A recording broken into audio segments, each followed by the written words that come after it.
Assalamualaikum warahmatullahi wabarakatuh. Baik, pada video pembelajaran kali ini saya akan membahas mengenai mekanisme potensial aksi, di mana di sini akan membahas mengenai pengertian dan mekanismenya. Sebelum itu, perkenalkan, nama saya Nurul Faisa Makasau dengan NIM H032301 dari kelas Pendidikan Biologi C Angkatan 2020. Baik, sebelum membahas mengenai apa itu mekanisme potensial aksi, terlebih dahulu kita akan membahas mengenai apa sih arti dari potensial aksi itu. Nah, potensial aksi sendiri merupakan proses peristiwa aliran listrik yang telah terlokalisir depolarisasi membran yang mana dirangsang atau oleh perangsang yang lebih spesifik.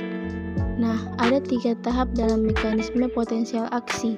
Yang pertama yaitu tahap resting, yang kedua tahap depolarisasi, dan yang terakhir adalah tahap repolarisasi.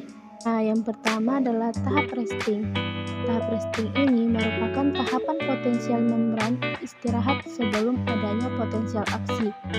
Pada membran negatif sebesar 900 mV, di mana pada sebuah sel meskipun dalam keadaan istirahat masih terdapat berbeda potensial di antara kedua sisi membran.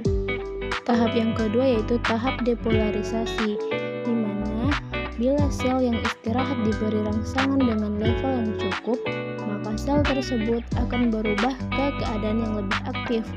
Dalam hal tersebut, keadaan aktif potensial membran ini akan mengalami perubahan dari negatif menjadi positif dari sisi dalamnya. Kemudian, keadaan inilah yang akan dinamakan depolarisasi. Dan kejadian ini dimulai dari satu titik di permukaan membran dan akan merambat ke seluruh permukaan membran. Pada tahap ini juga membran akan sangat permeabel yang sangat reaktif terhadap ion natrium positif sehingga kanal natrium positif terbuka dan natrium positif juga akan masuk ke dalam sehingga potensial membran ini meningkat.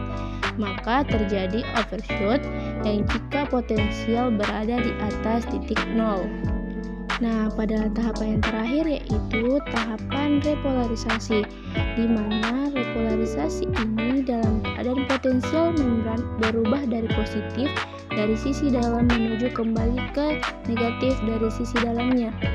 Tahapan repolarisasi ini juga diawali dari titik dan merambat ke seluruh permukaan membran sel. Bila seluruh membran sel sudah bermuatan negatif di sisi dalam, maka dapat dikatakan sel tersebut dalam keadaan istirahat dan ataupun keadaan polarisasi kembali dan siap untuk menerima rangsangan berikutnya. Pada tahap ini, kanal natrium positif mulai tertutup dan kanal ion K positif terbuka sehingga ion K positif keluar sehingga membran potensial kembali ke fase istirahat. Nah, mungkin itu saja yang dapat saya sampaikan dalam video pembelajaran kali ini mengenai mekanisme potensial aksi, di mana potensial aksi tadi merupakan sebuah aliran atau peristiwa aliran listrik yang mana dimulai dari titik 0 hingga lebih spesifik lagi. Nah, selain itu dalam mekanisme potensial ini juga ada 3 tahap. Yang pertama adalah tahapan resting, yang kedua yaitu tahapan depolarisasi, dan yang terakhir adalah tahapan repolarisasi. Mungkin cukup sekian video pembelajaran kali ini, kurang dan lebihnya mohon dimaafkan. Wassalamualaikum warahmatullahi wabarakatuh. Sampai ketemu di video pembelajaran berikutnya. Terima kasih.